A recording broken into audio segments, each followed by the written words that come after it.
Okay, welcome to our demo of our Bridgeport milling machine. This is our final machine of 2019, and yeah, just a few days before Christmas we've managed to finish it off.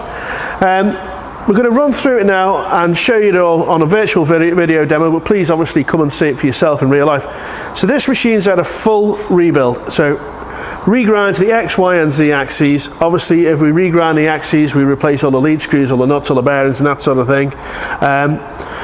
To make it super smooth. It's almost like a brand new machine. It's absolutely beautiful. We repaint them in Bridgeport blue grey enamel, really hard wearing paint. And obviously we put on all the brand new stuff, so brand new power feeds. This one's actually got a 4-axis DRO system, so it's got the normal 2 axes, X and Y, and then it's got 2 Zs. So there's one on the knee there, which is a 470 scale, and then there's one on the quill here, which is actually a summed in to the one on the knee. So there's a little summing unit there, and that gives an output on the Z axis here. So it's a really nice system, so wherever you move this one, it's got it on the DRO. So let's run through it all now manually, and then obviously I'll bring the power feeds online as well, show you them all working. So it's lovely and smooth all the way across. Obviously the benefit, the brand new lead screws and so on, almost no backlash at all, just enough to keep it smooth. Really nice all the way across. Same with the Y axis, fully reground. The gibs are re-tersited and straight back in to make sure it's absolutely beautiful. Lovely and smooth all the way across. As I say, almost no backlash at all. Really nice. Same with the knee. Brand new lead screw and nuts in the knee. Brand new the main bearing for the knees, all brand new there as well. That's lovely and smooth.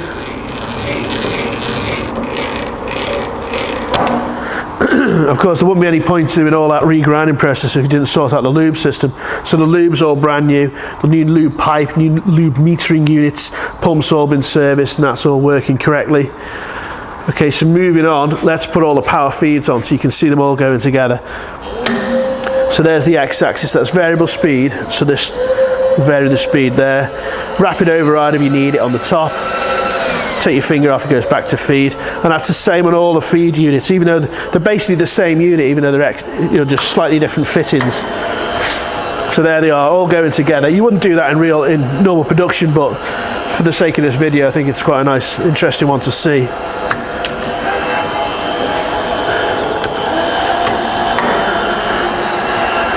And it's just to show you the machine will deliver the power for all 3 at the same time.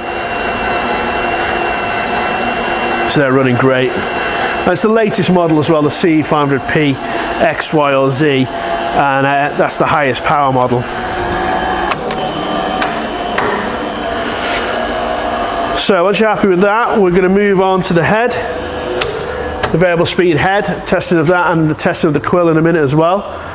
Okay, so we're currently in high range at the moment. We're going to swap to low in a minute, and it is a reversing gear actually, so it does reverse the spindle when you put it into low range. Okay, so we're currently at 1200 RPM, and we'll fire up and forward. There we go. Okay, all the way down to the lowest now. 500 RPM. Lovely and smooth.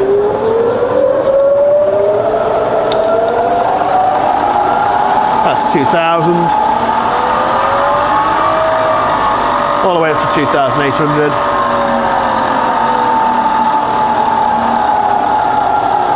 Back down to 1600. Okay, I'll reverse the spindle now. Reverse is just great. So all the way back up to the top again. 22, 28.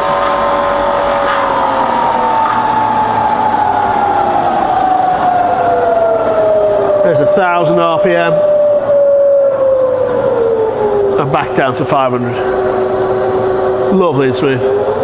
Okay, so now we're going to swap into the low range, and it does reverse the spindle, as I say, when you go to low range. Okay, make sure it's locked in before you fire the spindle up. There we go, it's just as quiet and low, and now we're running not quite at the bottom there, 60 RPM now. 120, 180 and 280 RPM.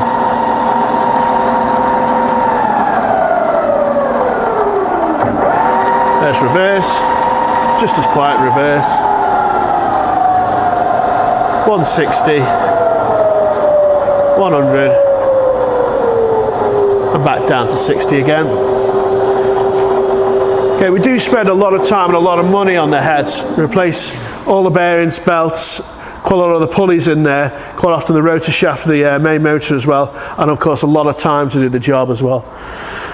Okay, so let's swap back to high range now, but before we do that, we're going to swap to the neutral position. There's another notch here and gets into neutral, so when the handle's sort of facing towards the table, that'll allow the spindle to freewheel in neutral, and that's for clocking up any PCDs that you might have to do. Okay, get into high range, make sure it's locked in before you fire up on the spindle. And right, we're going to test the quill now, so let's get it going a bit faster. 1200 RPM, we're engaged here with this handle, so disengage is there, engage is here, which we're in, and we know it's engaged because the forward and reverse knob is actually turning. Okay, let's go towards the top of the spindle. Don't go all the way to the top, just come off a little bit just to let it engage. It can't engage at the very top or the very bottom of the travel. Okay, so that's engaged now, and you can see the Z, this quill scale is giving a readout on the Z there on the DRO system.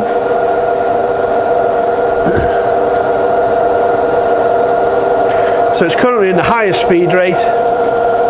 That's the slowest there. That's the medium feed rate down the bottom. They're all working fine. So when it touches this stop here, it's going to knock out automatically, which it does. And I'm just going to come off the stop just slightly, then I'm going to reverse the feed. So now it's going to feed up, which it does. And again, it's giving the output on that quill scale to the digital readout system as well. Okay, and I'll reverse the feed just one more time just to show you it will reverse. There we go. Reverse is just fine. Don't let any apprentices hit this with anything. Just let them, make sure they just tease it in. They start hitting it with a hammer, that's not going to be good for it. Okay, so that's all running great. There's an IP65 sealed light here. It's an LED light. Brand new guarding system. It will shut the machine down if you open it. Obviously, you want to just adjust that to the suitability of whichever job, and it is a nicely, easily movable system to allow you to do that. As soon as there's a double opening system, so you open it like this, it will shut down, but you can push the arm all the way out the way and it'll also shut down as well. Okay, so I'll just demo that. So as I open it, everything shuts down. But of course the light and the DRO stays on. Obviously you need to be able to see what you're doing. So the machine is now safe again. Okay, so many thanks for watching. It's the last machine of 2019, and thanks for following us.